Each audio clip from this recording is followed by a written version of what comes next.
आता शेवटचा घाव झाला की अद्वैत नावाचं खेळणं पुन्हा खेळायला माझ्या हातात येणार.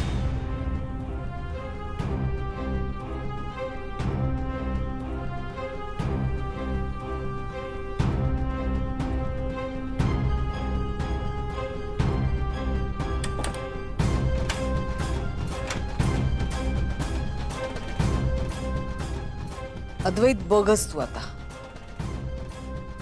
बघच तुला कशी कठपुतली बनवते आणि माझ्या तालावर नाचायला लावते.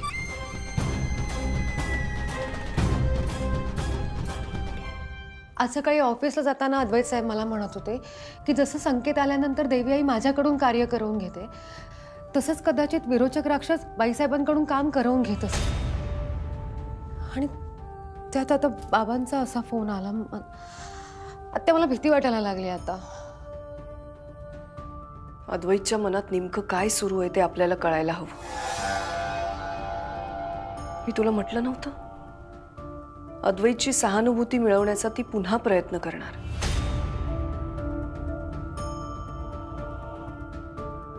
हे सगळं थांबायलाच हवं, नाहीतर पुढे जाऊन आपल्याला खूप मोठ्या अडचणींना तोंड द्यावं लागेल.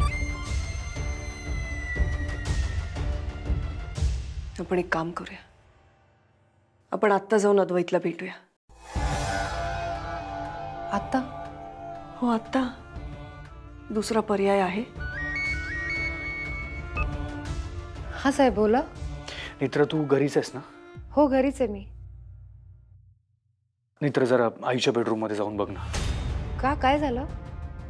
आईचा फोन आला होता मला आता, खूप डिस्टर्ब वाटत होती आणि मी परत फोन करतो तो उचलतही नाही. जरा जाऊन बघतेस का सगळं ओके का?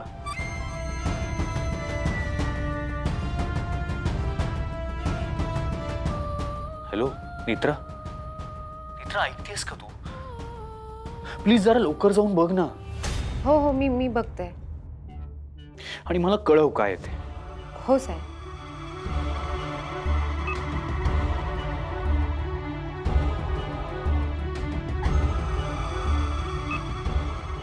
काय झालं? रुपालीबाई साहेब अद्वैत साहेबांचा फोन उचलत नाहीये, त्यामुळे त्यांना टेन्शन आलंय. मी बघते.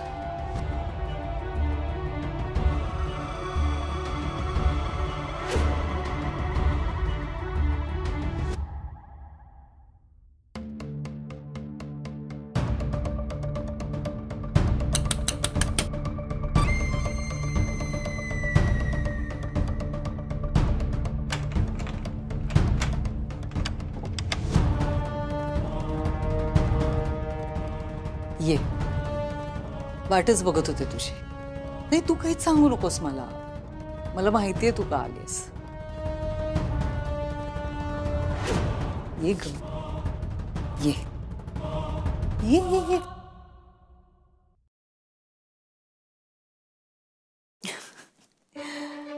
गंमत केली ग. मी फोन केला होता त्याला म्हटलं की मला खूप भीती वाटतेय, माझ्यातल्या राक्षसाची मला खूप भीती वाटतेय. तो राक्षस माझ्याकडून काहीही करून घेईल. मला वाचव त्या राक्षसापासून, माझ्यातल्या आईला वाचव त्या विरोचक राक्षसापासून. तुझा नवरा घाबरट, वितळला मेणासारखा. मला त्रास होतोय म्हटल्यावर तो घाबरला. मग मी फोनच कट केला. त्याने पुन्हा फोन केला मला, तेव्हा मी तो उचललाच नाही. मग तो अजून घाबरला. मग त्याने तुला फोन केला. मग तुला सांगितलं की जा बाई, जाऊन बघ आई ठीक आहे का नाहीये, काही झालंय. मग माझ्या सेवकाच्या, माझ्या गुलामाच्या हट्टापायी तू इथे मला बघायला आलीस, हो ना? अद्वैत साहेबांच्या आईचा खून केलाय तुम्ही. काय वाटतं तुम्हाला या सगळ्या शब्दांमध्ये अडकतील ते? सगळं विसरून जातील?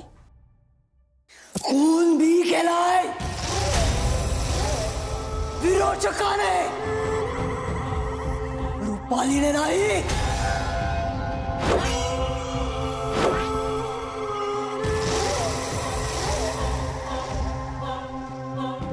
अगं मी आई आहे की नाही, मी कुणाचं वाईट करेन का? मी काहीच केलं नाहीये, तो राक्षस करवून घेतोय माझ्याकडून.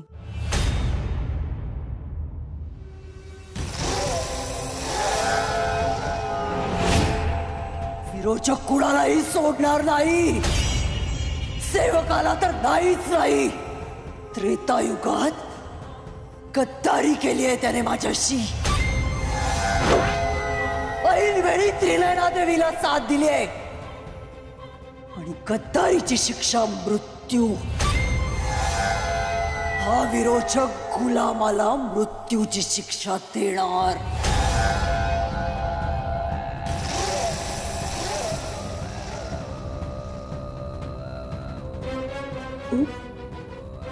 तू जाऊन सांग त्याला बरी आहे मी म्हणावं, काही झालेलं नाहीये मला, अगदी व्यवस्थित आहे. अगं तो नाहीतर काळजीपोटी धावत येईल, मला त्रास झाला तर त्यालाही त्रास होतो, माहितीये ना तुला, म्हणून म्हणते.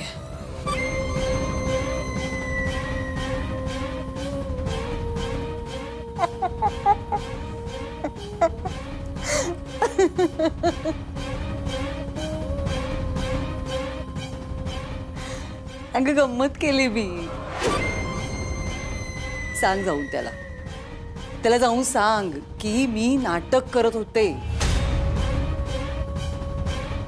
त्याने मला विचारलं तर मी हेच सांगणार की विरोचक माझ्या हात जो आहे ना तो हे करून घेतोय माझ्याकडे.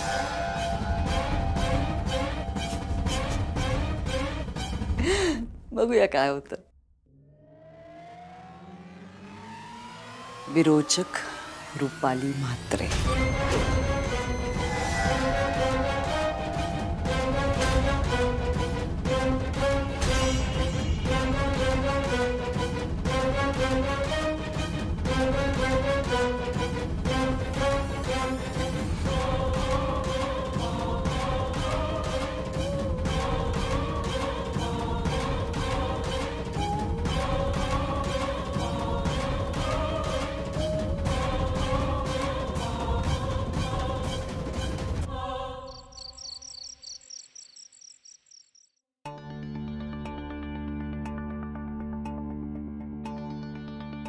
कसा गेला दिवस?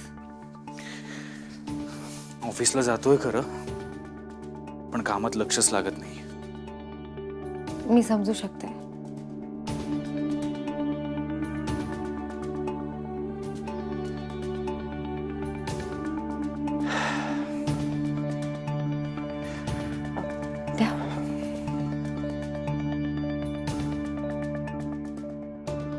सतत डोक्यात तेच विचार. आई जेवली?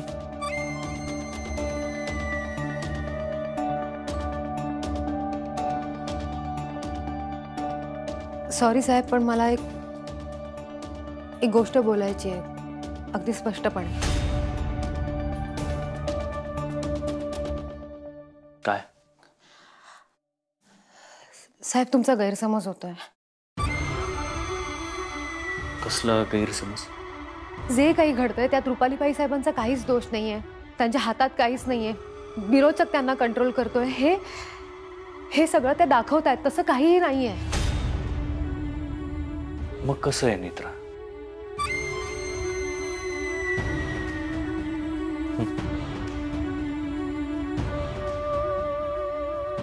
ये इथे बस.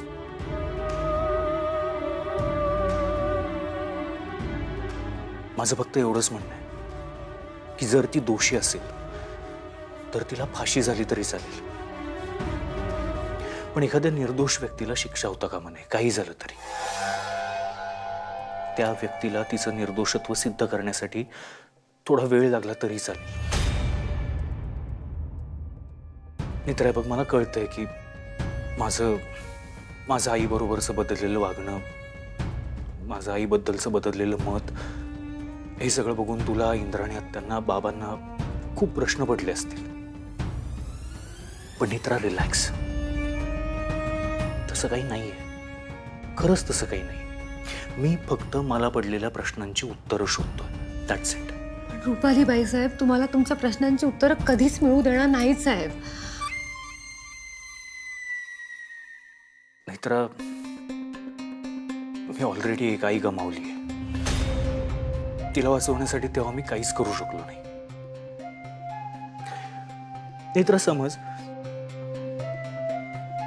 आपल्याला खरंच असं कळलं की आई खरंच विरोचक नाहीये, ती शक्ती आईकडून हे सगळं करून घेते, आई त्या शक्तीच्या कंट्रोलमध्ये म्हणून हे सगळं करते, हे खरं आहे आपल्याला असं समजलं, आणि त्याआधीच आईच्या जीवाला काही बरं वाईट झालं असेल तर मी कसं माफ करेन स्वतःला नेत्रा? आणि मी आयुष्यभर याच गिल्टमध्ये राहीन की आईला विनाकारण शिक्षा भोगावी लागली, न केलेल्या गुन्ह्याची शिक्षा. नेत्रा बघ ना, तू पण मला विरोचक समजली होतीस. आपण मानून चाललो होतो की मी विरोचक आहे, तू माझा वध करणारस. पण नेत्रा समज की खरं काय आहे ते कळण्याआधीच तुझ्या हातून असं काही झालं असतं तर तू आयुष्यभर माफ करू शकली असती स्वतःला. म्हणून मी फक्त वेळ घेतोय. That's it.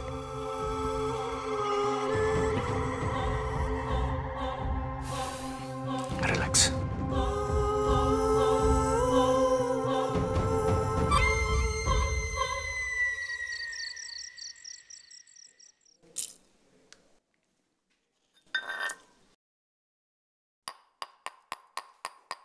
मला हे कळतंय की आत्ता अद्वैत साहेब बाईसाहेबांवर आधीसारखा भान हरवून विश्वास ठेवत नाही आहेत. पण अद्वैत साहेब आत्ता जे करतायत ते पूर्ण शुद्धीत, पूर्ण विवेकाने सगळं करतात असं त्यांना जरी वाटत असलं तरी तसं नाही आहे. त्यांना हे कसं पटवून द्यायचं? बाईसाहेबांपासून त्यांना आता जास्त धोका आहे.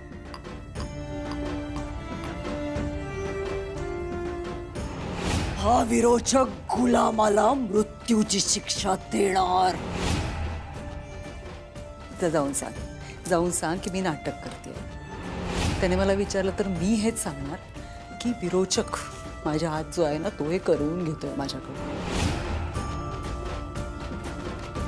आई आणि राक्षसाचा खेळ करून त्या अद्वैत साहेबांना गाफील ठेवतील आणि संधी मिळतात.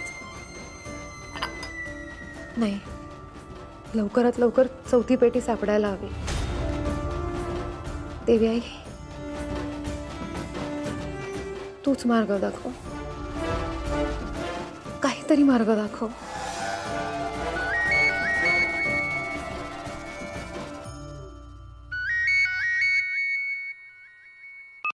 हा बोला.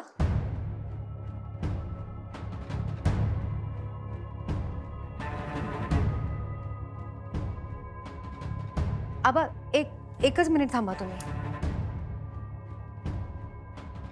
आत्या, जरा कागद पेन द्या ना. बरं.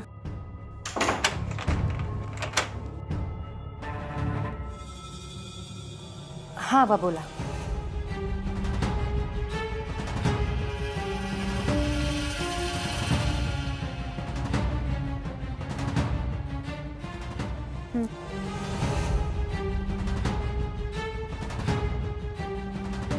पुढे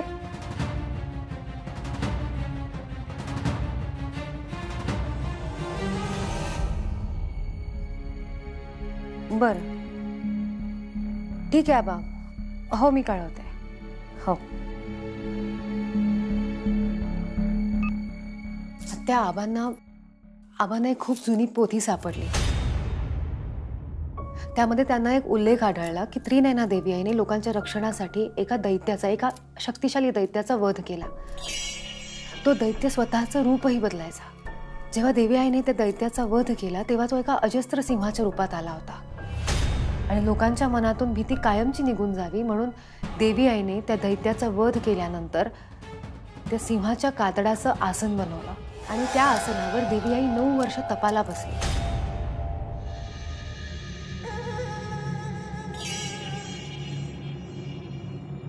आत्या, सिंहाच्या कातडीचं आसन सिंहासन.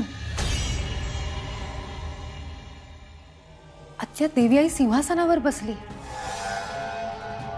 खरा स्वर्ग बसतो कुठे बोध घ्यावा, सिंहासन तिथेची खरा शोध घ्यावा. या श्लोकात जो सिंहासनाचा उल्लेख आहे तो देवी आईबद्दल तर नसेल. आपण इतके दिवस जो अर्थ लावत होतो त्याप्रमाणे आपल्याला वाटत होतं की हे विरोचकाचं सिंहासन आहे, पण आता आबांनी हे जे काही सांगितलं त्याप्रमाणे मलाही असं वाटतंय. तुझा अंदाज बरोबर आहे. आणि ह्या सगळ्याचा अर्थ असा आहे की पंचपिटिकेतली चौथी पेटी ही त्रिनयना देवी आईच्या आसनाखाली आहे. आणि देवी आईचं देऊळ फक्त वावुशीत आहे. म्हणजे चौथी पेटी वावुशीत आहे.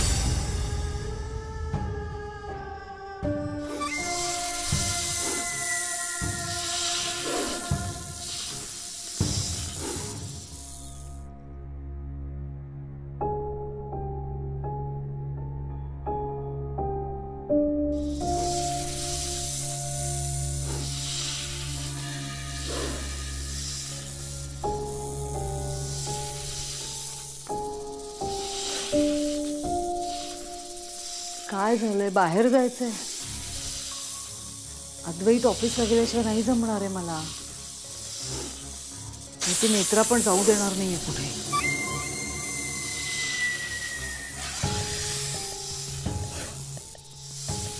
चल चल.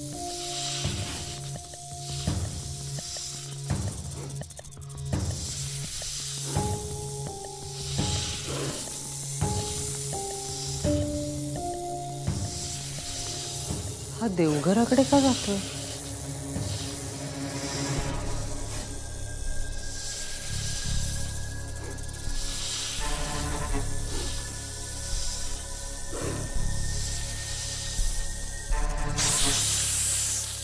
हा मला इथे देवघरात का घेऊन आला? त्रिनयनेच्या फोटोजवळ का जातोय?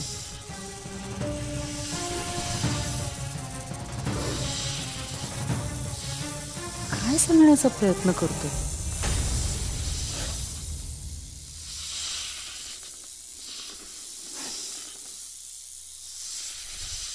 देव्हाऱ्याच्या खाली का गेलाय हा? नेत्रा आणि इंद्राणीने लपवलेल्या पेटीच्या संदर्भात नाही ना सांगत आहे मला काही? पेटी त्रिनयनेच्या देवळात नाही ना?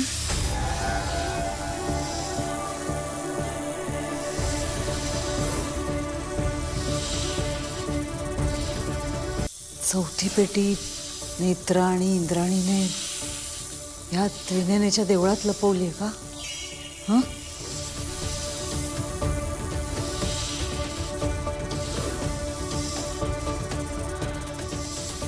चल चल मग येते मी तुझ्या बरोबर. चल.